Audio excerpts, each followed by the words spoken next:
مثلا ہر بچہ جو پیدا ہوتا ہے وہ صلاحیت رکھتا ہے، اس میں لیاقت ہے کہ وہ اسلام قبول کرے، لیکن اسے مسلمان نہیں کہتے، اسے مومن نہیں کہتے، لیکن اس کے اندر لیاقت ہے۔ مومن وہی ہوگا جو اللہ کے علم میں ہے اور جس کے متعلق اللہ کا فیصلہ ہے۔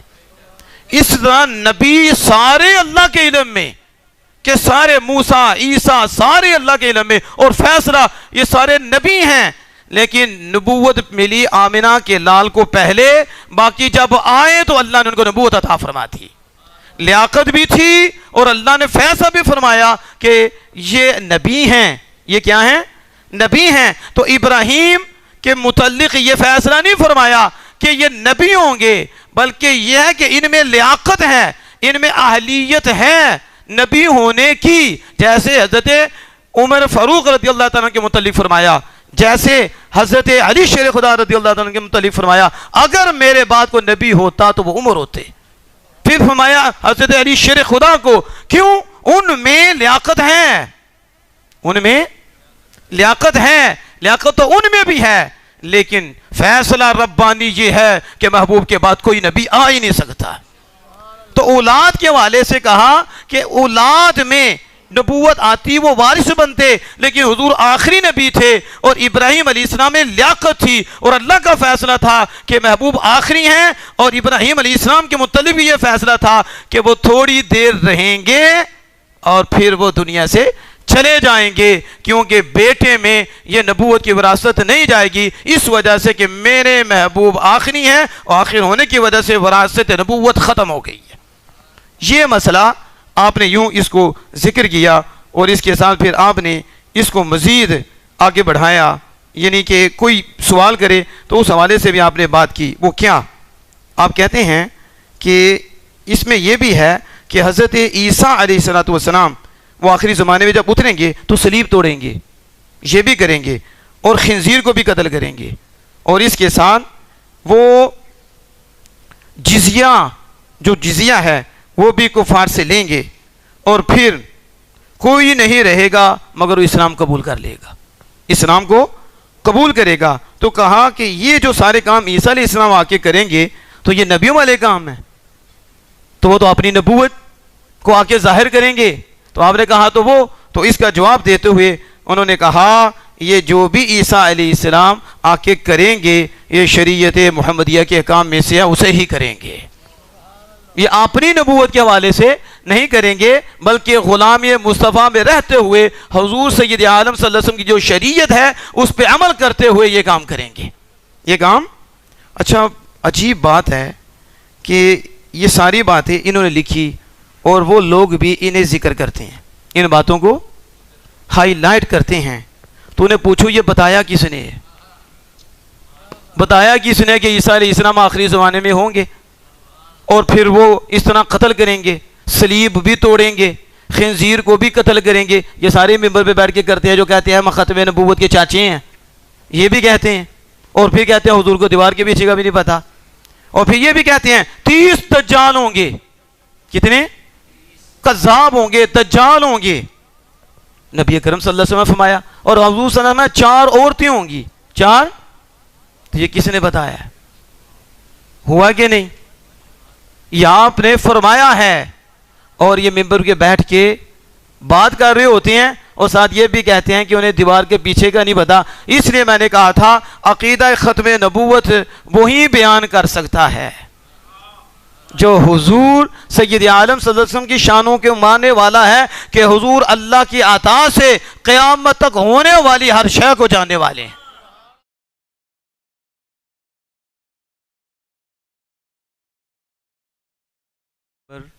کتنے تارے کھلے چھپ گئے، کیا خبر کتنے تارے کھلے چھپ گئے، پر نہ ڈوبے نہ ڈوبا ہمارا نبی، پر نہ ڈوبے نہ ڈوبا ہمارا نبی، قرن و بدلی رسولوں کی ہوتی رہی، قرن و بدلی رسولوں کی ہوتی رہی، چاند بدلی کا نکلا ہمارا نبی، سب سے اولا و اعلیٰ ہمارا نبی، سب سے بالا والا ہمارا نبی، ملک کونین میں انبیاء تاجدار، ملک کونین میں انبیاء تاجدار، تاجداروں کا آقا ہمارا نبی، سب سے اولا و اعلیٰ ہمارا نبی، سب سے بالا و والا ہمارا نبی۔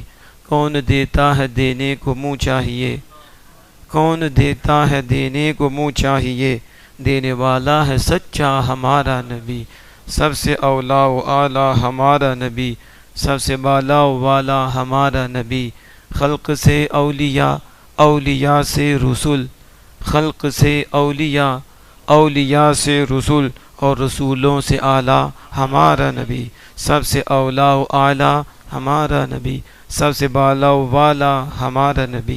خالق کائنات جل جلالہ کے فضل و کرم اور اس کی توفیق سے آج ہم ختم نبوت کورس کی دوسری پاکیزہ نشست میں اللہ کے گھر میں حاضر ہیں، اور یقیناً یہ اللہ جل وعلا کا بہت فضل و کرم ہے کہ جس نے اپنے محبوب کریم صلی اللہ تعالی علیہ وسلم کی مرکزی شان کے حوالے سے ہمیں کام کرنے کی توفیق عطا فرمائی۔ اللہ ہماری اس کاوش کو اپنی پاک بارگاہ میں قبول و منظور فرمائے۔ حاضرین کو، سامعین کو اللہ پاک دونوں جہاں کی خوشیاں نصیب فرمائے، اور ہمیں ختم نبوت کا علم حاصل کر کے اس حوالے سے دنیا کے کونے کونے میں ختم نبوت کا نور پہنچانے کی توفیق عطا فرمائے، اور حضور کی ہر عزت، حضور کی ہر شان پر مرتے دم تک پہرا دینے کی توفیق عطا فرمائے۔ جو آیت کریمہ پڑھی ہے اس میں اللہ عز و جل فرماتا ہے کہ محمد صلی اللہ علیہ وسلم تمہارے مردوں میں سے کسی کے باپ نہیں، لیکن وہ اللہ کے رسول اور خاتم النبیین ہیں اور آخری نبی ہیں۔ وکان اللہ بکل شیء علیما، اور اللہ ہر شے کو جاننے والا ہے۔ تو پچھلی نشست میں جو ہم نے کچھ باتیں سیکھی تھیں، جن میں بنیادی بات یہ تھی کہ ختم نبوت کا معنی کیا ہے، اور پھر اس معنی پہ تفاسیر میں جو ثبوت ہیں اس حوالے سے ہم نے کل گفتگو فرمائی، اور اس کے اندر ختم نبوت کی اہمیت کا بھی ذکر ہوا۔ تو پہلے نمبر پہ ہم نے جو ختم نبوت کی کل تعریف پڑھی اور سیکھی وہ یہ تھی کہ حضور سید عالم صلی اللہ علیہ وسلم زمانہ کے اعتبار سے اور زمانہ کے لحاظ سے آخری نبی ہیں۔ زمانہ کے اعتبار سے آپ صلی اللہ علیہ وسلم آخری نبی ہیں، اور یہ عقیدہ قطعی ہے، یقینی ہے، اجماعی ہے، اور ضروریات دین سے ہے۔ اس پہ ایمان رکھنا فرض ہے، اور اس کا منکر دائرہ اسلام سے خارج ہے اور مرتد ہے۔ اور پھر یہ کہا تھا کہ کوئی دلیل مانگے کہ تیرے نبوت کی، نبی ہونے کی دلیل کیا، تو وہ بھی کافر ہو جائے گا۔ اور اگر کوئی آخری نبی ہونے میں شک کرتا ہو وہ بھی کافر ہے، اور جو اس بندے کے کفر میں شک کرے وہ بھی کافر ہے۔ یہ اتنا حساس مسئلہ ہے، تو دلیل بھی نہیں مانگ سکتے، نہ شک کر سکتے ہیں۔ اتنا واضح اور اتنا روشن عقیدہ ہے، اور اتنی اس کی حساسیت ہے کہ بتایا تھا کہ پورا دین اس پہ کھڑا ہے، اور دین کی عمارت اس کے اوپر کھڑی ہے۔ اور پھر اس حوالے سے روح المعانی سے ہم نے کل تفصیلاً گفتگو کی تھی، اور اس کے ساتھ ہی تفسیر کبیر کے حوالے سے بھی ہم نے اس معنی کا ذکر کیا کہ بڑے بڑے جو مفسر ہیں، بزرگ مفسر ہیں، ان سب نے خاتم النبیین کا معنی آخری نبی کیا، آخری نبی کیا۔ آج ہم پھر شروع سے کچھ سنیں گے، اور کچھ سمجھے کہ خاص باتیں ہیں جس کو ہم نے آج سیکھنا ہے۔ پہلے نمبر پہ اللہ عز و جل نے فرمایا کہ تمہارے مردوں میں سے محمد صلی اللہ علیہ وسلم کسی کے باپ نہیں ہیں۔ عربی میں، عربی بڑی وسیع زبان ہے، بہت وسیع زبان ہے. آج تو بڑی ڈاکٹر بن گئی ہیں, تو بس ایسے ڈاکٹر ہوں تو پھر قبرستان کھلے ہی ہوتے ہیں. ایسے ڈاکٹر سکالر عجیب قسم کی قوم آ گئی ہے. میرے امام فرماتے اعلیٰ حضرت باتیں کہتے ہیں کہ کتا کہتے ہیں نا کہ یہ کتا ہے. آپ فرماتے ہیں کہ خنزیر سے اگر کوئی کتا بدتر ہو, خنزیر سے اگر کوئی کتا,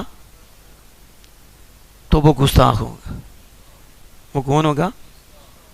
یہ آپ کہہ رہے ہیں کہ گستاخ کو کتا کہتے ہیں, تو آپ کہتے ہیں خنزیر سے بدتر کوئی کتا ہو تو گستاخ وہی کتا ہوگا, وہ وہی کتا ہوگا. اور یہ جو بد مذہب ہے نا, بد مذہب ہندو سے بھی زیادہ خطرناک ہے. عیسائی, یہودی, ملحد, ان سے بھی خطرناک ہے. یہ منافق ہے نا, کلمہ پڑھ کر عزت مصطفیٰ پہ عمل کرتے ہیں اور اپنے آپ کو مسلمان کہتے ہیں. اعلیٰ حضرت فرماتے ہیں, اس کا مفہوم مجھے یاد ہے, یعنی ایک کھلے کافر کی صحبت ہے تو یوں سمجھو کہ 1000 صحبتیں کھلے کافر کی ہوں, 1000, تو ایک صحبت اس منافق کافر کی ہو, یہ اس سے بھی بھاری ہے. یہ اس طرح ایمان لے کے جائے گا, اور اس کی سزا دنیا میں کم ہے اور آخرت میں سب سے بڑی سزا اسی منافق کلمہ گو کافر کی ہے, کہ جو اپنے آپ کو مومن کہہ کر مسلمانوں کے ایمانوں پہ حملے کرتا ہے, عزت مصطفیٰ پہ حملے کرتا ہے. وَإِنَّ الْمُنَافِقِينَ فِي الدَّرْكِ الْأَسْفَلِ مِنَ النَّارِ, یہ کافر بھی جہنم کے اس طبقے میں نہیں ہوگا, اس درجے میں نہیں ہوگا جس میں کلمہ پڑھ کے منافقت کرنے والا جہنم کے درجے میں جائے گا. یہ ان سے بچنا بہت مشکل ہو گیا ہے. کافر تو سامنے ہے, وہ مانتا ہی نہیں ہے, ہائی لائٹرز سامنے, ہندو سامنے ہے, لیکن یہ اسلام کی چھتری میں آ کے حضور کی خط میں منہ پہ ڈاکہ ڈالے ہوئے ہیں. اور اس کے جو سہولت کار ہیں وہ انشاءاللہ ہم آگے جا کے ہائی لائٹ کریں گے کہ کون کون سہولت کار ہے اور کس نے چور دروازہ دیا ہے. تو آپ اس لیے اس میں ذرا نرمی نہیں, یہ ہمارے باپ کی بات نہیں ہے, تو نہ آپ کے باپ کی بات ہے.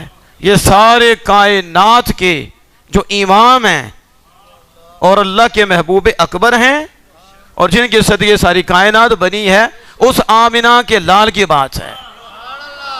اس لیے اس میں کوئی مسئلہ نہیں ہے ہمیں. تو اپنے آپ کو مضبوط کریں اور مضبوط رکھیں. تو میں بتا رہا تھا بڑا وسیع ہے, بہت وسیع ہے. یہ دو علماء کی مہربانی ہے جنہوں نے اتنا کام کیا کہ کتنی تفاسیر ہے, کتنی کتب احادیث ہیں, اور کتنی اسماء و رجال پہ کتابیں ہیں. آج ٹگے ٹگے کا اٹھ پہ علماء پہ بولنا شروع ہوتا ہے, اکابرین پہ بولنا شروع ہوتا ہے. ظاہر ہے جب بندہ بے حیا ہو جاتا ہے اسے کسی کی حیا نہیں رہتی. بے ادبی ایسی چیز ہے وہ کچھ بھی نہیں چھوڑتی, اور حیا ایسی چیز ہے سب کچھ آ جاتا ہے. ادب ہی ادب ہے, ایمان ادب ہی ادب ہے. تو جب شیطان بے ادب ہوا تو اس نے کہا مالک تو نے مجھے گمراہ کیا ہے. اس سے پہلے تو اس نے کہا ہی نہیں تھا کہ مالک تو نے مجھے گمراہ کیا ہے. جب بدکار ہوا اور اللہ کی بارگاہ سے دھتکارا گیا, جب ذلیل ہوا, تو پھر جب ذلیل ہوا بے ادبی کی وجہ سے تو منہ کھلا اور پھر بولا, کہا رب بما اغویتنی, مجھے تیری قسم ہے کہ تو نے مجھے گمراہ کیا ہے. آپ سمجھیں, تو جب بندہ بے ادب ہوتا ہے اس کی زبان کھلتی ہے, جو با ادب ہوتا ہے اس کی گردن جھکتی ہے. آدم علیہ السلام نے کہا مالک ہم نے اپنی جانوں پہ ظلم کیا, اللہ نے بلند کر دیا. شیطان نے کہا تو نے کیا, اللہ نے تباہ و برباد کر دیا. ادب سے بات بنتی ہے. تو ادب میں, بس ادب میں جو ہیں وہ نظر آتے ہیں. اور اہل سنت و جماعت کی یہ سب سے واضح نشانی ہے کہ اہل سنت و جماعت با ادب جماعت ہے. تو رجل پہ بات کرنے لگا تھا کہ رجل عربی میں کس کو کہتے ہیں؟ رجل عربی میں آپ یہ دیکھیں کہ رجل کی جمع رجال ہے, اور مشہور رجل ہی پڑھا جاتا ہے, اور ایک بعد نے اس کو رجل بھی پڑھا ہے, جیم کے سکون کے ساتھ بھی پڑھا ہے. اب اس کا معنی کیا ہے, رجل کسے کہتے ہیں؟ تو یہ کہتے ہیں علامہ علوسی علیہ رحمۃ الرحمن, آپ فرماتے ہیں کہ الذکر اذا احتلم وشب, یعنی وہ کہہ رہے ہیں کہ قاموس جو لغت کی کتاب ہے اس میں رجل کی یہ تعریف کی گئی کہ مذکر جب اسے احتلام ہو جائے اور وہ جوان ہو گیا، احتلام ہوا وہ جوان ہوا تو اسے رجل کہتے ہیں، اور کہتے ہیں کہ اس کا یا پھر اس کو بھی رجل کہتے ہیں جو پیدا ہوتا ہے، تھوڑی ابھی جو پیدا ہوا تھوڑا وقت گزرا کہتے ہیں اسے بھی رجل کہتے ہیں۔ اس سے پتہ چلا رجل بڑے کو بھی کہتے ہیں، رجل چھوٹے بچے کو بھی کہتے ہیں، رجل بڑے کو بھی کہتے ہیں اور رجل، دو موقف آگے، ایک موقف یہ ہے کہ رجل بالغ کو کہتے ہیں، بالغ بچے کو کہتے ہیں، ایک موقف یہ ہے کہ رجل چھوٹے کو کہتے ہیں، بڑے کو بھی کہتے ہیں، چھوٹے کو بھی، اس کا اطلاق ہوتا ہے۔ تو پھر اس کا معنی کیا، اس پہ انہوں نے دلیل پیش کی کہ کیسے بچے کو بھی رجل کہا جاتا ہے۔ اللہ پاک مطلب وَإِن كَانَ رَجُلٌ يُورَثُ كَلَالَةً، وہ مرد کلالہ کا وارث ہوگا، تو وارث جو ہوتے ہیں وہ سارے وہ بڑے ہوتے ہیں، بالغ ہوتے ہیں، چھوٹا بچہ بھی وارث ہے تو اسے بھی رجل فرمایا ہے۔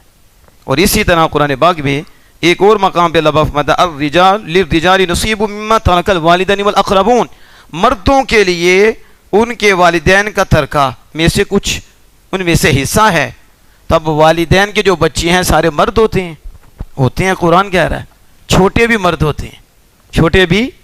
یہ دلیل ہے کہ راجل جو ہے یہ بچے پہ بھی بولا جاتا ہے اور راجل بڑے پہ بھی بولا جاتا ہے۔ اور دوسرا موقف یہ ہے کہ جو بالغ ہو اس پہ راجل بولا جاتا ہے۔ لیکن علامہ آلوسی علیہ رحمۃ الرحمن نے لکھا کہ بڑے بڑے علماء، جو بڑے بڑے علماء ہیں انہوں میں سے بعد نے اس کا ذکر کیا ہے، اور یہ مسئلہ قطعی نہیں ہے، اس میں اختلاف ہے، بحث ہیں اس میں۔ وہ کہتا ہے راجل مذکر بالغ بچے کو کہتے ہیں، کوئی راجل چھوٹے بچے کو اسے کہتے ہیں۔ تو آپ نے کیا بات کی، آپ کہتے ہیں کہ نعم ظاہر کلام الزمخشری وہو امام لہ قدم اور آگے کہتے ہیں راسخۃ فی اللغۃ وغیرها من العلوم العربیہ يدل على ان الرجل هو الذکر البالغ وأياما كان فإضافة الرجال إلى ضمير المخاطبين باعتبار الولادة۔ کہتے ہیں کہ علامہ زمخشری کا کلام کیا ہی اچھا ہے اور کیسا ظاہر کلام ہے کہ زمخشری وہ ہے، کہتے ہیں کہ زمخشری امام ہے اور اس کا لغت کے اندر اور علوم عربیہ کے اندر پورا قدم ہے اور راسخ قدم ہے۔ یعنی زمخشری کو انہوں نے کہا کہ یہ لغت کا بھی امام ہے اور علوم عربیہ کا بھی امام ہے۔ اور زمخشری نے لکھا ہے کہ رجل بڑے کو بھی کہتے ہیں اور رجل چھوٹے کو بھی کہتے ہیں۔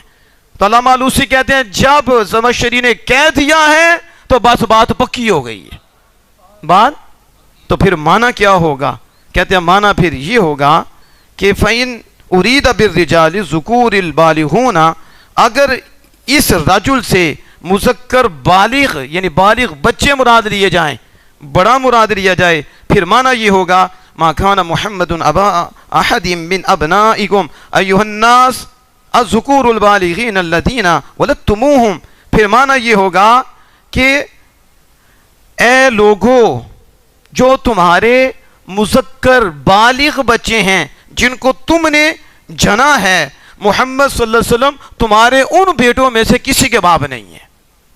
اب دوسرا معنی کیا ہے، دوسرا معنی یہ وَإِنْ أُرِيدَ بِهِمُ الذُّكُورُ مُطْلَقًا، اگر اس سے مطلقاً بچہ مراد لیا جائے، ذکور مراد لیا جائے، یعنی چھوٹے بھی بڑے بھی، چاہے بڑے ہوں چاہے چھوٹے ہوں، اگر وہ مراد لیا جائے پھر معنی یہ ہے ما كان محمد ابا احد من ابنائكم الذين ولدتموهم مطلقا كبارا كانوا او صغارا، کہ اے لوگو محمد صلی اللہ علیہ وسلم تمہارے ان بیٹوں میں سے جن کو تم نے جنا ہے، چاہے وہ بڑے ہوں چاہے وہ چھوٹے ہوں، وہ کسی کے باپ نہیں ہیں، وہ باپ ہیں تو اپنے بیٹوں کے ہیں، وہ باپ ہیں تو اپنے، وہ حقیقی باپ ہیں، حضرت طاہر کے باپ ہیں، عبداللہ کے باپ ہیں، حضرت ابراہیم کے باپ ہیں، حضرت طیب کے باپ ہیں، لیکن تمہارے چھوٹے ہوں یا بڑے ہوں محمد صلی اللہ علیہ وسلم ان میں سے کسی کے باپ نہیں ہیں، لیکن حقیقی باپ تمہارے نہیں ہیں، حقیقی تو اپنے بیٹوں کے باپ ہیں، ولیکن رسول اللہ و خاتم النبیین، اور روحانی تم سب کے باپ ہیں۔ یہ پھر اگلی بات تھی۔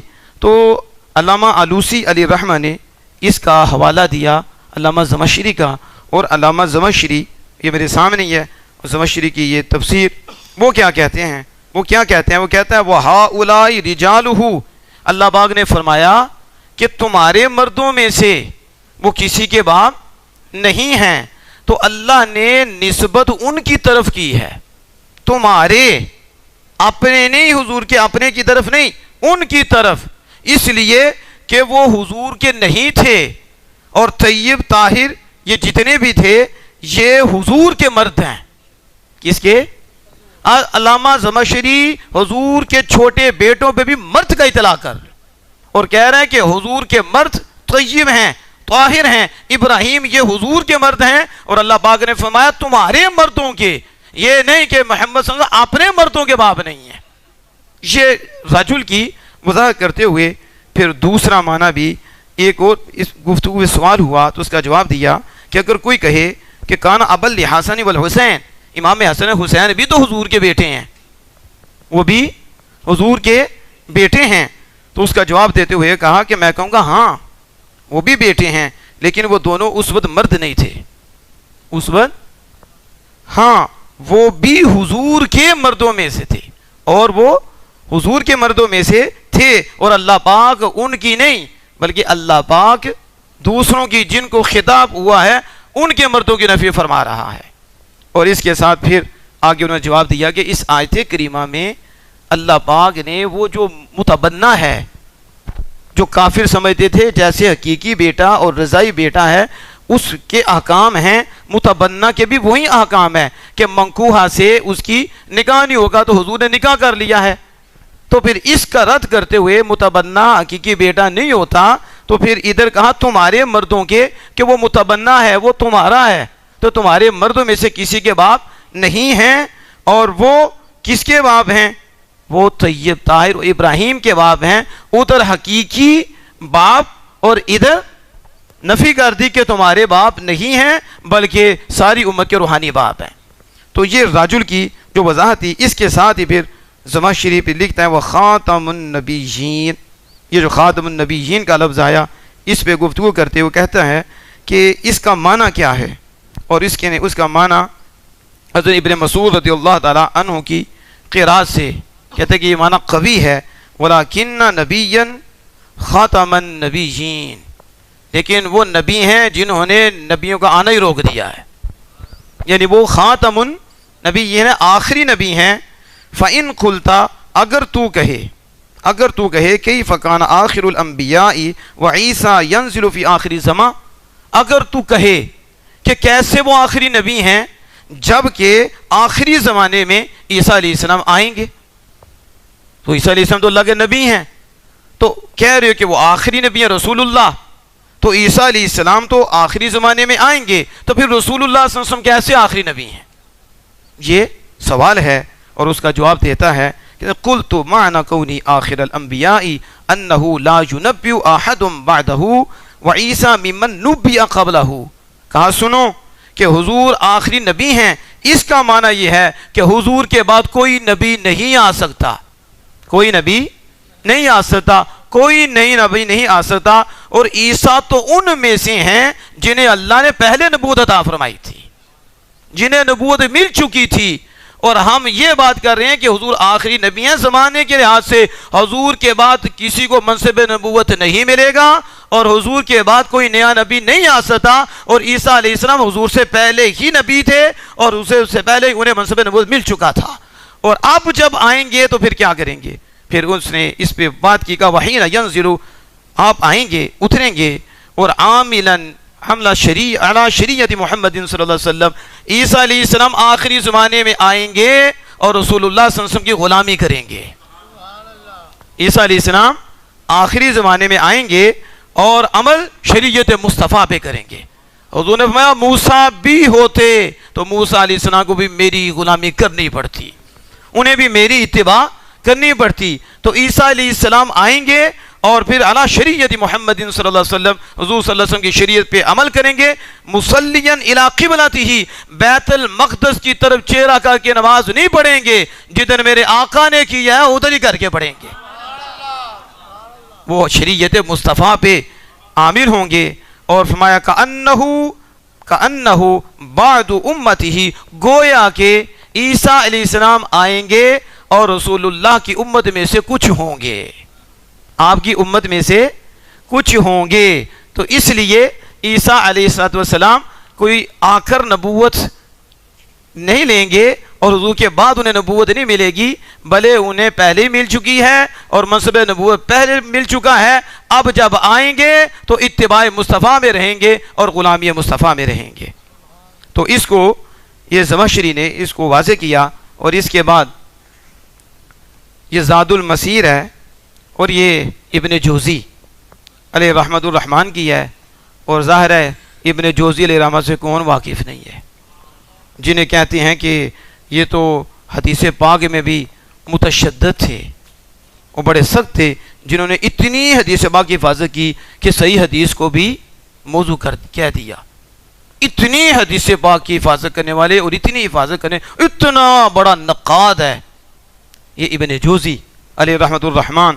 تو وہ اس کی تفسیر میں، خاتم النبیین کی تفسیر میں کہتے ہیں وَمَنْ قَرَأَ خَاتِمَ بِكَسْرِ التَّاءِ، تو اسے خاتم بھی پڑھا گیا ہے، یعنی کسر تا سے جس نے اس کی قرات کی، تو معنی کیا ہوگا؟ فَمَعْنَاهُ وَخَتَمَ النَّبِيِّينَ، معنی یہ ہے کہ حضور نے نبیوں کے آنے کو روک دیا، حضور آخری نبی ہیں۔ وَمَنْ فَتَحَهَا، اور جس نے فتح سے پڑھا یعنی خاتم پڑھا، کل بھی میں نے بتایا تھا خاتم اور خاتم، اور جس نے خاتم پڑھا تو پھر معنی کیا ہے؟ فَالْمَانَ آخِرُ النَّبِيِّينَ، معنی یہ ہے کہ حضور آخری نبی ہیں، آخری۔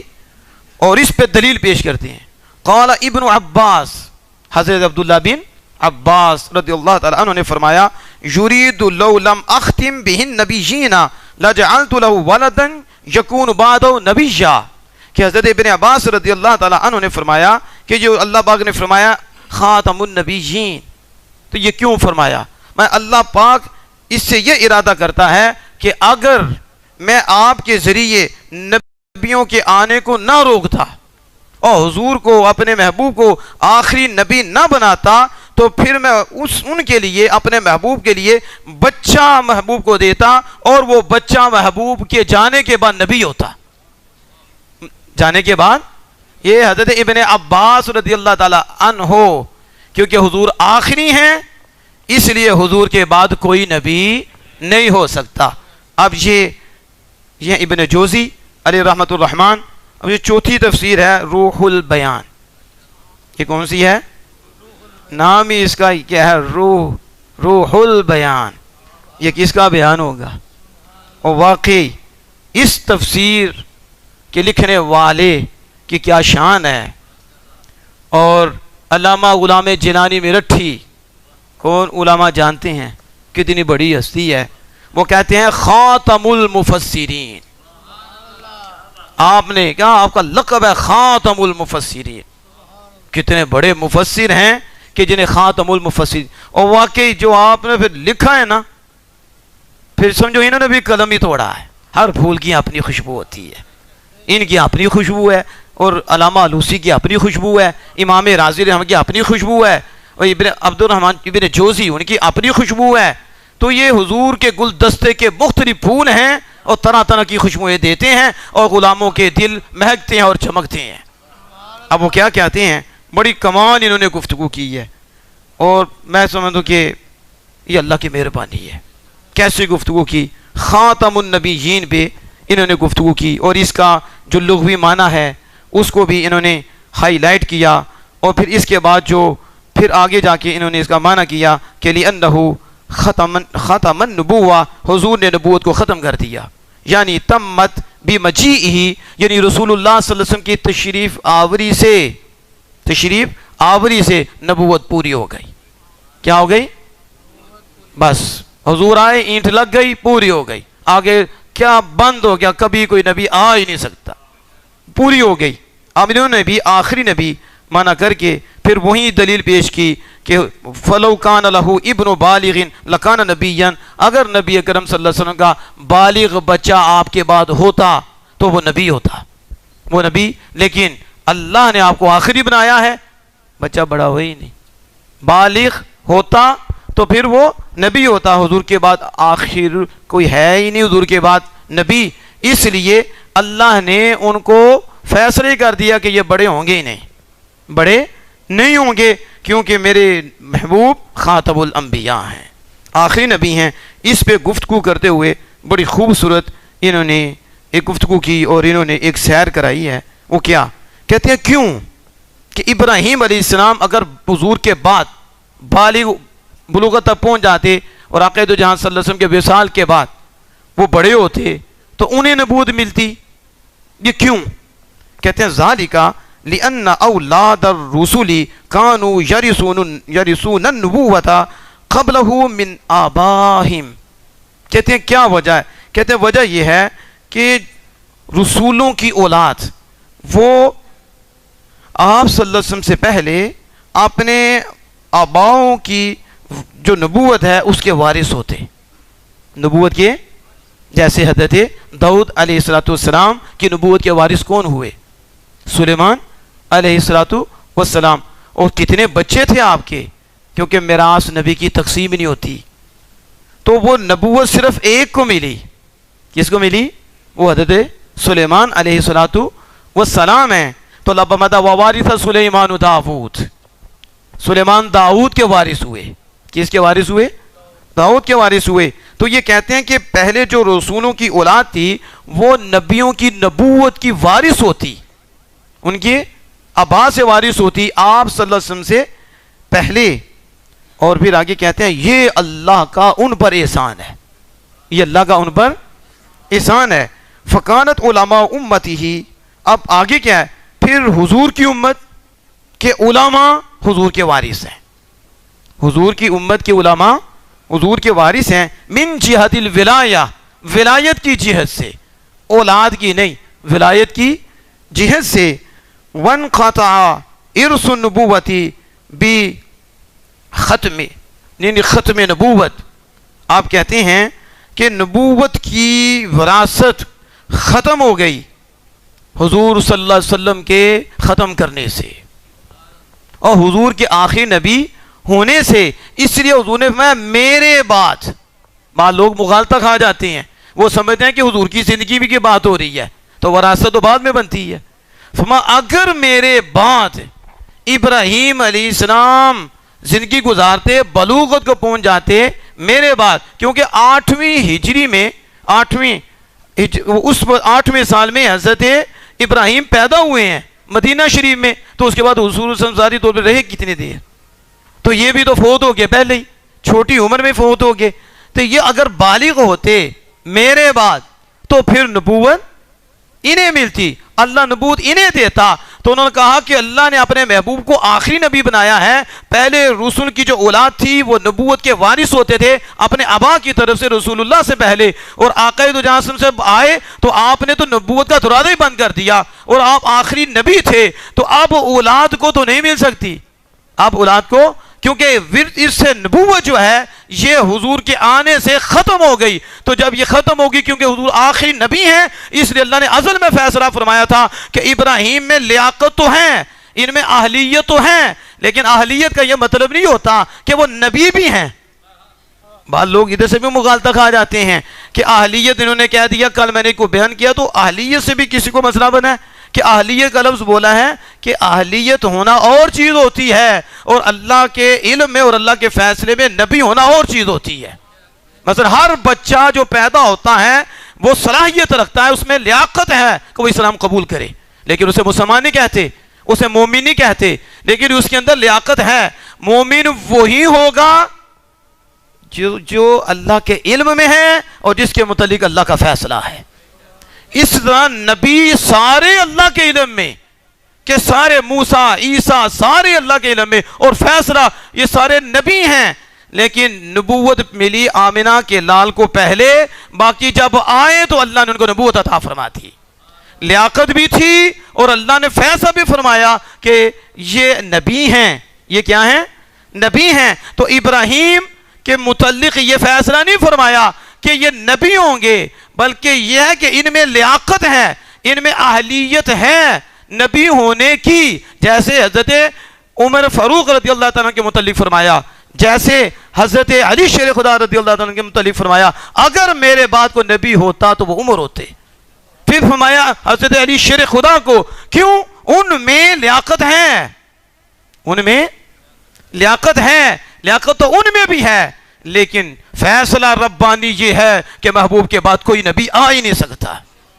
تو اولاد کے حوالے سے کہا کہ اولاد میں نبوت آتی، وہ وارث بنتے، لیکن حضور آخری نبی تھے اور ابراہیم علیہ السلام میں لیاقت تھی اور اللہ کا فیصلہ تھا کہ محبوب آخری ہیں. اور ابراہیم علیہ السلام کے متعلق بھی یہ فیصلہ تھا کہ وہ تھوڑی دیر رہیں گے اور پھر وہ دنیا سے چلے جائیں گے، کیونکہ بیٹے میں یہ نبوت کی وراثت نہیں جائے گی، اس وجہ سے کہ میرے محبوب آخری ہیں اور آخر ہونے کی وجہ سے وراثت نبوت ختم ہو گئی ہے. یہ مسئلہ آپ نے یوں اس کو ذکر کیا اور اس کے ساتھ پھر آپ نے اس کو مزید آگے بڑھایا، یعنی کہ کوئی سوال کرے تو اس حوالے سے بھی آپ نے بات کی. وہ کیا؟ آپ کہتے ہیں کہ اس میں یہ بھی ہے کہ حضرت عیسیٰ علیہ السلام وہ آخری زمانے میں جب اتریں گے تو صلیب توڑیں گے، یہ بھی کریں گے اور خنزیر کو بھی قتل کریں گے، اور اس کے ساتھ وہ جزیہ، جو جزیہ ہے وہ بھی کفار سے لیں گے، اور پھر کوئی نہیں رہے گا مگر وہ اسلام قبول کر لے گا، اسلام کو قبول کرے گا. تو کہا کہ یہ جو سارے کام عیسیٰ علیہ السلام آ کے کریں گے تو یہ نبیوں والے کام ہیں، تو وہ تو اپنی نبوت کو آ کے ظاہر کریں گے. تو آپ نے کہا تو وہ، تو اس کا جواب دیتے ہوئے انہوں نے کہا یہ جو بھی عیسیٰ علیہ السلام آ کے کریں گے یہ شریعت محمدیہ کے احکام میں سے ہے، اسے ہی کریں گے. یہ اپنی نبوت کے حوالے سے نہیں کریں گے، بلکہ غلامی مصطفیٰ میں رہتے ہوئے حضور سید عالم صلی اللہ علیہ وسلم کی جو شریعت ہے اس پہ عمل کرتے ہوئے یہ کام کریں گے. یہ کام اچھا عجیب بات ہے کہ یہ ساری باتیں انہوں نے لکھی اور وہ لوگ بھی انہیں ذکر کرتے ہیں، ان باتوں کو ہائی لائٹ کرتے ہیں. تو انہیں پوچھو یہ بتایا کس نے؟ بتایا کس نے کہ عیسیٰ علیہ السلام آخری زمانے میں ہوں گے اور پھر وہ اس طرح قتل کریں گے، صلیب بھی توڑیں گے، خنزیر کو بھی قتل کریں گے. یہ سارے ممبر پہ بیٹھ کے کرتے ہیں جو کہتے ہیں ہم ختم نبوت کے چاچے ہیں، یہ بھی کہتے ہیں. اور پھر کہتے ہیں حضور کو دیوار کے پیچھے کا بھی نہیں پتا. اور پھر یہ بھی کہتے ہیں 30 دجال ہوں گے. کتنے؟ کذاب ہوں گے، دجال ہوں گے. نبی کرم صلی اللہ علیہ وسلم نے فرمایا، اور حضور صلی اللہ علیہ وسلم 4 عورتیں ہوں گی. 4؟ تو یہ کس نے بتایا؟ ہوا کہ نہیں؟ یہ آپ نے فرمایا ہے. اور یہ ممبر کے بیٹھ کے بات کر رہے ہوتے ہیں اور ساتھ یہ بھی کہتے ہیں کہ انہیں دیوار کے پیچھے کا نہیں پتا. اس لیے میں نے کہا تھا عقیدہ ختم نبوت وہی بیان کر سکتا ہے جو حضور سید عالم صلی اللہ علیہ وسلم کی شانوں کے ماننے والا ہے کہ حضور اللہ کی عطا سے قیامت تک ہونے والی ہر شے کو جاننے والے ہیں. بڑی شان والے، بڑی شان. اور اس کے ساتھ ہی یہ میرے پاس یہ تفسیر ہے فتح القدیر، یہ محمد بن علی بن محمد شوکانی کی ہے، یہ اس کی تفسیر ہے. حوالے اس لیے دے رہا ہوں کہ خاتم النبیین کے ثبوت میں کہ معنی آخری نبی ہے. کیا معنی ہے؟ آخری نبی ہے. آپ یہاں بھی سنیں وہ کیا کہتا ہے. اس نے بھی اس کے متعلق یہی معنی کیا، لیکن ہوا رسول اللہ و خاتم النبیین. اور پھر آگے اس نے اس کی وہی وضاحت کی کہ حضور ان کے آخر ہیں، ان کے نبیوں کے آخر ہیں. فَهُوَ خَاتِمُهُمْ، وہ نبیوں کے آخر ہیں. وَأَنَّهُ قَالَ، پھر آگے کہتا ہے آنا خاتم النبیین، کہ نبی اکرم صلی اللہ علیہ وسلم میں خاتم النبیین ہوں، میں خاتم النبیین ہوں. تو کیا مطلب؟ وَخَاتَمُ الشَّيْءِ آخِرُهُ، یعنی خاتم الشَّيْء کا مطلب یہ ہے کہ وہ آخری ہیں. تو حضور صلی اللہ علیہ وسلم نے جو فرمایا میں آخری نبی ہوں، اس کا مطلب خاتم النبیین ہوں، تو اس کا مطلب یہ ہے کہ حضور نے فرمایا ہے کہ میں نبیوں کا آخری ہوں اور میں آخری نبی ہوں. اور یہ شوکانی کہہ رہا ہے. پھر آگے اس نے مزید اس کو کھولا ہے، وہ ہم نے پہلے بھی اس کی باتیں آپ کے سامنے رکھ دی ہیں. اور اب یہ تفسیر جلالین ہے، اور تفسیر جلالین امام جلال الدین سیوطی، اور یہ وہ تفسیر ہے کہ جس میں آدھی شاگرد نے کی ہے اور آدھی استاد نے کی ہے، دونوں جلال الدین ہیں، ایک سیوطی ہیں ایک محلی ہیں، اور اگر آپ اس کو پڑھیں نا تو آپ فرق نہیں کر پائیں گے کہ شاگرد نے کون سی لکھی ہے استاد نے کون سی لکھی ہے، یعنی سیم وہی اصول، وہی طریقہ، وہی اسلوب، وہی، پتہ ہی نہیں چلتا کہ امام جلال الدین محلی کون اور امام جلال الدین سیوطی کون، لیکن امام جلال الدین سیوطی کے کیا بات ہے، تو جب شاگرد اتنا اعلیٰ ہے تو استاد کا عالم کیا ہوگا، 72 مرتبہ جاگتے ہوئے رسول اللہ صلی اللہ علیہ وسلم کا دیدار ہونا، اور پوچھنے پہ اے سیوطی تجھے دیدار کیوں ہوا اتنی دفعہ، تو نے میری ماں کی عزت پہ کتاب لکھی ہے، میری والدہ کی عزت کا تحفظ کیا ہے، اس لیے سیوطی ہم تجھے دیدار کرا رہے ہیں، تو جو حضور کی والدہ کی عزت کا تحفظ کرے، رسول اللہ اتنا نوازتے ہیں، جو خود آقا کا کرے اسے کتنے نوازیں گے۔ آپ تو خوش قسمت ہیں کہ جو آئے ہوئے ہیں کہ حضور کی ختم نبوت کے حوالے سے آپ علم لے رہے ہیں، کہ ہم تفاسیر سے یہ باتیں ہائی لائٹ کر رہے ہیں کہ یہ اعلیٰ حضرت کا یہ بنایا ہوا نہیں ہے، یہ اللہ کا بتایا ہوا ہے، اللہ کے محبوب کا بتایا ہوا ہے، اور علماء کے ذریعے ہمارے پاس آیا ہوا ہے۔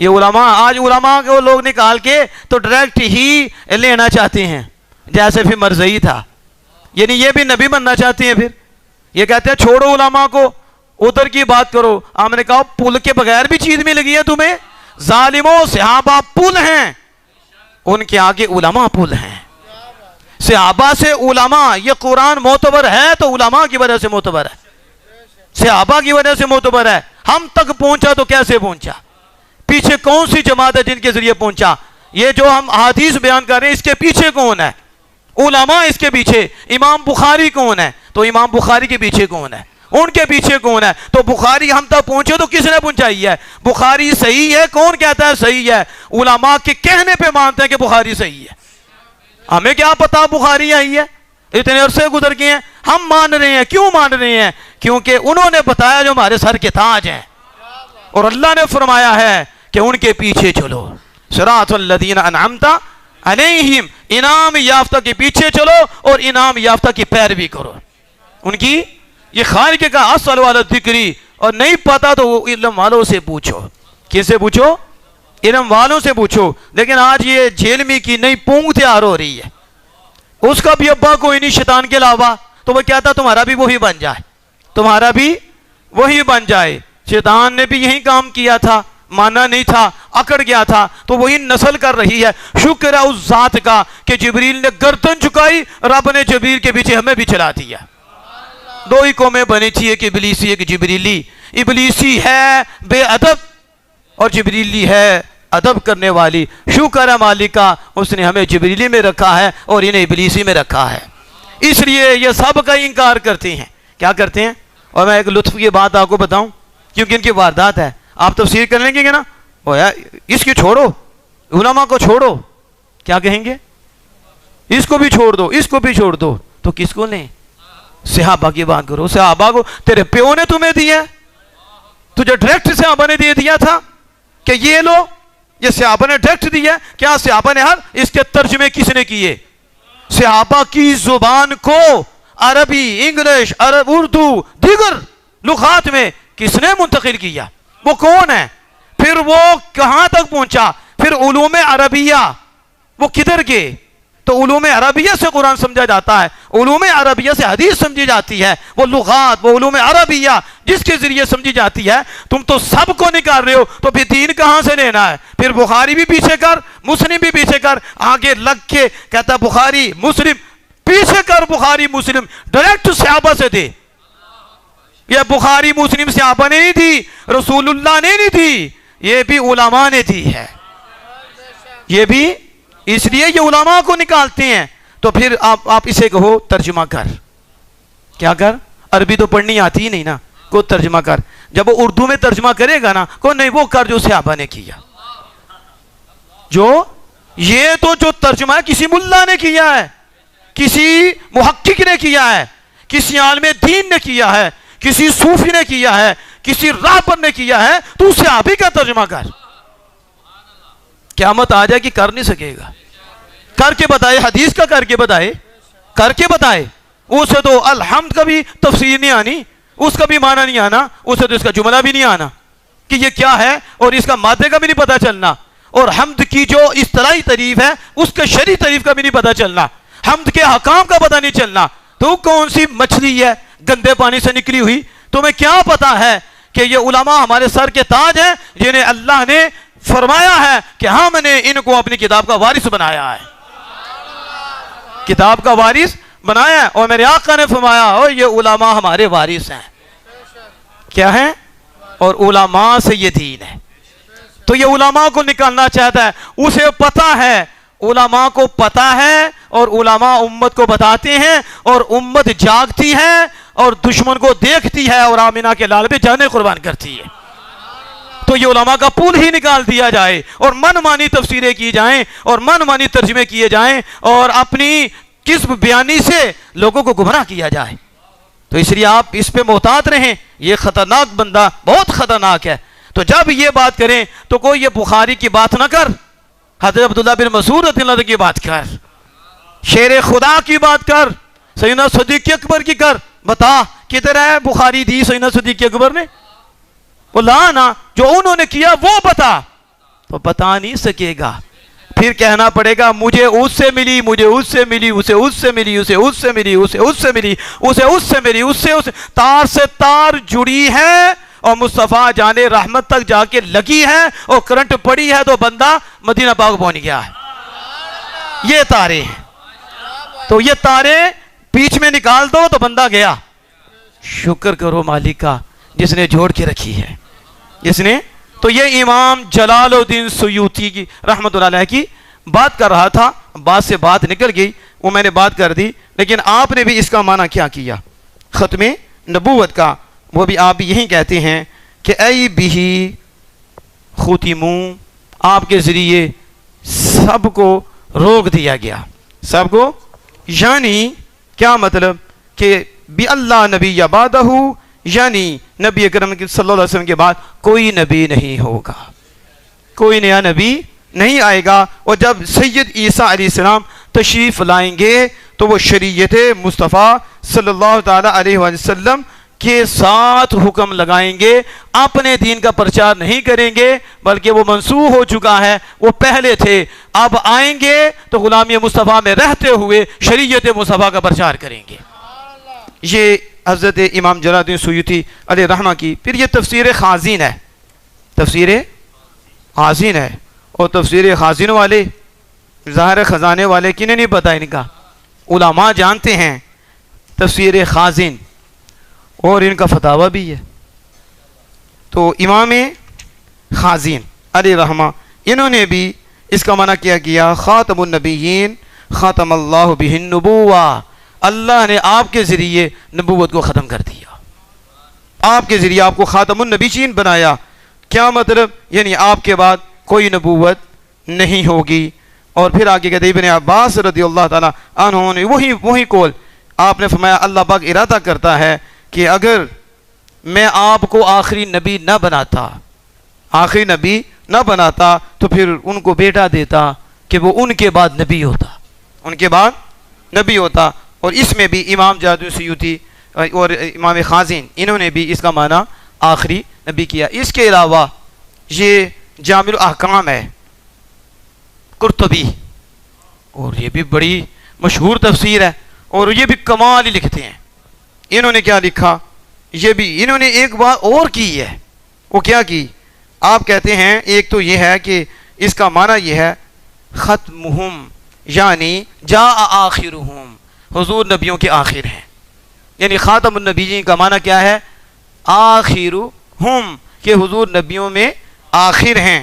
اور آگے جا کے کہتے ہیں ابن عطیہ نے کہا یہ الفاظ عند جماعتی علماء الامہ، علماء یہ تو عقیدہ ختم نبوت بھی لے جائے گا کیونکہ علماء کی قدر ہی کوئی نہیں، علماء کو چھوڑو.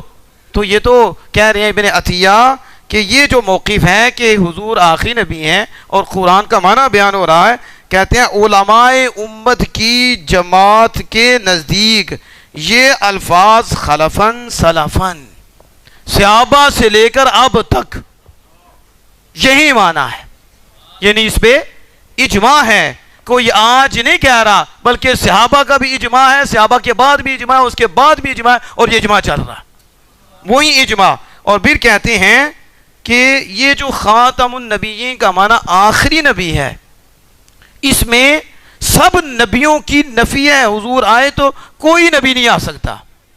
بات ڈنڈی مار کے کہتے ہیں کہ بعد آ سکتی ہیں، وہ آگے جا کے ہم بتائیں گے کہ اس نے کہاں سے ڈنڈی ماری ہے، تو انہوں نے کہا کہ بعد آ سکتی ہیں، یہ بات کی نفی ہو رہی ہے، تو بعد کے آخر ہے، بعد سے نہیں۔ لیکن یہ کیا کہتے ہیں؟ کہتے ہیں یہ آخری نبی یعنی حضور کے بعد کوئی نبی نہیں آ سکتا، سب کی نفی ہے، کوئی بھی نہیں آ سکتا۔ اس پہ اور دلیل کیا ہے؟ کہتے ہیں اس پہ نص تقاضا کرتی ہے، اس پہ وہ کیا ہے؟ کہا لا نبی بعدا، لا نبی، یعنی بتا رہے ہیں کہ جو حضور نے فرمایا لا نبی بعدہ، اس کا مطلب یہ ہے کہ حضور نے فرمایا میرے بعد کوئی نبی، بعد نہیں، کوئی نبی نہیں آ سکتا۔ کیوں؟ کہتے اس لیے کہ یہاں حضور نے اپنے سوا اپنے ہر نبی کی نفی کر دی، اور یہ حدیث عام ہے، اور یہ حدیث قطعیت کا درجہ رکھتی ہے، اور یہ حدیث متواتر ہے، جو اس کا انکار کرے وہ کافر ہے، یعنی اتنی عام ہے۔ اور وہ بدبخت بھی ہیں جس نے اس کو خاص کیا، جس نے، اور ہم بعد میں جا کے بتائیں گے کہ اس نے اس کو کیسے خاص کیا۔ اب یہ طلباء بھی بیٹھے ہوئے ہیں اور ہمارے ساتھی بھی بیٹھے ہوئے ہیں، اور میں ایک بات کر کے ٹائم پورا ہو گیا ہے، اس میں ختم کرتا ہوں۔ یعنی یہ سمجھتے ہیں کہ یہ لا نفی ہے، لا نبیہ، لا نفی جنس ہے، تو وہاں افراد میں سے ایک فرد رہ جاتا ہے، اور باقی کی کیا ہوگی؟ پہلے تو سب کی نفی ہوتی ہے، سب کی جنسی افراد سب کی نفی ہو جائے گی۔ جب کہا جائے لا رجل، لا رجلا، تو مطلب ہے کوئی مرد نہیں۔ کیا مطلب؟ کوئی مرد کھڑا نہیں، کوئی مرد بیٹھا نہیں، عربی ہے، سب کی نفی ہو جائے گی۔ تو حضور صلی اللہ علیہ وسلم کا لا نبی بعدی، میرے بعد، میں نبی ہوں، تو لا نبی کا کیا مطلب ہوا؟ کوئی نبی ایک بھی نہیں، کیونکہ یہ جنس ہے، تو جنس میں عموم ہوتا ہے، جنس میں قربان جائے علماء پہ، انہوں نے نہیں چھوڑا، کا خصوص نہیں، یہ قطعیت ہے، تم آخری نبی خاتم النبیین سے بعد لو، حضور نے نہیں چھوڑا، کہا لا نبی بعدی، میں اکیلا نبی ہوں، جو پہلے ہوگے وہ ہوگے، لا نبی میرے بعد، کیونکہ نبی عام ہے، عموم ہے، لا نفی جنس ہے، مطلب یہ ہے کہ میں ہی نبی ہوں اب، اور میرے بعد کوئی نبی آ ہی نہیں سکتا، زمانہ بھی میرا ہے، نبوت بھی میری ہے، اور راج بھی میرا ہے، راج بھی میرا ہے۔ اور اسی پہ میں بات کو ختم کر دوں، اسی شعر پہ اعلیٰ حضرت امام اہل سنت نے بڑے خوبصورت انداز میں کہا، آپ نے کہا وہ جو نہ تھے تو کچھ نہ تھا، وہ جو نہ تھے، وہ جو نہ ہو تو کچھ نہ ہو، وہ جان ہے جہان کی، جان ہے تو جہان ہے۔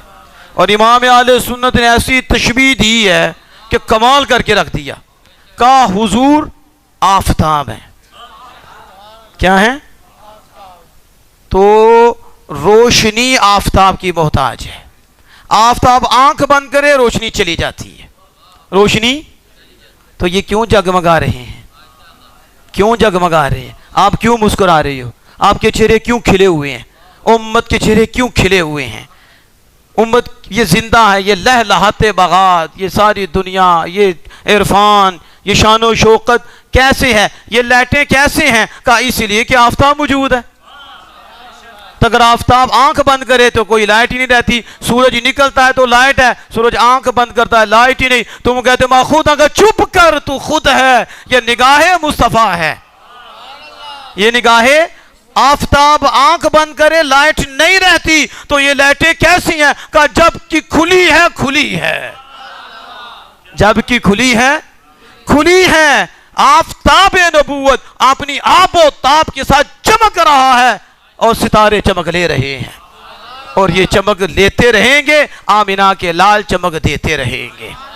تو یہ آج ہم نے یہ تفاسیر کے حوالے سے کہ آخری نبی ہونا بزرگ تفاسیر میں موجود ہے، اس میں سے چند تفاسیر کا حوالہ دیا ہے. انشاءاللہ تعالی آگے ہم ایک دو اور تفسیر کا حوالہ دے کر پھر ہم احادیث کی طرف جائیں گے. پھر بخاری، مسلم، بخاری کا بخار بھی بڑا آتا ہے، تو اس لیے ہم نے پہلے نمبر پہ ہے یہ صحیح الکتب میں بخاری ہے تو بخاری کو پہلے رکھا ہے، پھر مسلم رکھی ہے، اور انشاءاللہ تعالی اس پہ بڑا لنگر رکھا ہے. پھر اس کے بعد جو اعتراض اور اس کا جواب، وہ انشاءاللہ تعالی وہ اگلی نشست ہوگی. دعا کریں اللہ پاک ہمیں ہمت دے، اللہ پاک آپ سب کو بھی ہمت دے. آپ نے بڑی محبت فرمائی، اور کہاں کہاں سے ماشاءاللہ یہ ہمارے ساتھی تشریف فرما ہوئے، علی رضا صاحب بھی ماشاءاللہ تشریف فرما ہوئے، دانش صاحب اور کتنے ہی ہیں ماشاءاللہ، امیر حمزہ صاحب، قاری سلام صاحب، یہ پرانے محبت کرنے والے ہیں، اللہ ان کو بھی سلامت رکھے. علامہ مدثر اویسی صاحب، اور سب کے نام تو یاد نہیں ہیں لیکن جن کے لیے آئے انہیں سب کے ہی پتہ ہے. اللہ پاک قبول و منظور فرمائے. واخر دعوانا الحمدللہ رب العالمین. بسم اللہ الرحمن الرحیم. الحمدللہ رب العالمین حمدا کثیرا طیبا مبارکا فیہ، والصلاة والسلام علی سید الانبیاء والمرسلین وعلی آلہ واصحابہ اجمعین. سبحانک اللہم وبحمدک، اشہد ان لا الہ الا انت، استغفرک واتوب الیک. رب ارحمہما کما ربیانی صغیرا. یا الہی مختص حاضری تیرے محبوب کی رضا کے لیے لگائی ہے، اور تو اسے اپنی پاک بارگاہ میں قبول و منظور فرما، اور اس کے عوض میں سب کو دونوں جہاں کی خوشیاں عطا فرما. یا الہی جملہ امور پہ نظر کرم فرما، اپنے محبوب کریم صلی اللہ علیہ وسلم کی ہر عزت پہ ہر گھڑی ہر لمحہ تیار رہنے کی توفیق عطا فرما. علماء کی عزت، اولیاء کی عزت، آج فتنوں کا دور ہے، ہمیں سب کا پہرے دار بنا.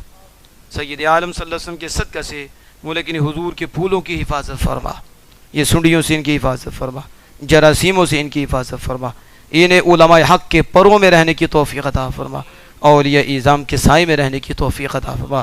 ہمارے جتنے بھی ساتھیوں کے ہمارے مرشد ہیں یا الہی اور علماء حق ہیں، ان کا سایہ ہمارے اوپر دے دائم و قائم فرما.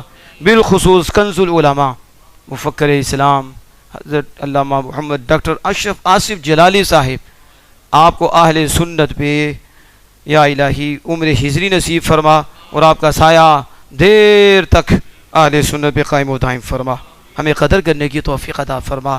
سب طلباء کو اپنے محبوب کریم صلی اللہ تعالیٰ علیہ وآلہ وسلم کے نقش قدم پہ بالخصوص اور بالعموم سب امت کو چلنے کی توفیق عطا فرما. یا الہی اپنے محبوب کریم صلی اللہ علیہ وسلم کی رضا کامل کا نور زندگی کے آخر لمحہ تک نصیب فرما. یا الہی جتنے حاضر ہوئے، جو نیک تمنا حاجتیں لے کر حاضر ہوئے، مائیں بہنیں ہماری جو اوپر حاضر ہیں، اور جو مولک کریم باہر یہ پیغام سن رہے ہیں اور پیغام کو عام کر رہے ہیں، ان سب کو اپنی جناب سے اجر عظیم اور جو ان کے لیے بہتر دولہ انہیں عطا فرما. خیر والی، صحت والی سب کو لمبی عمر نصیب فرما.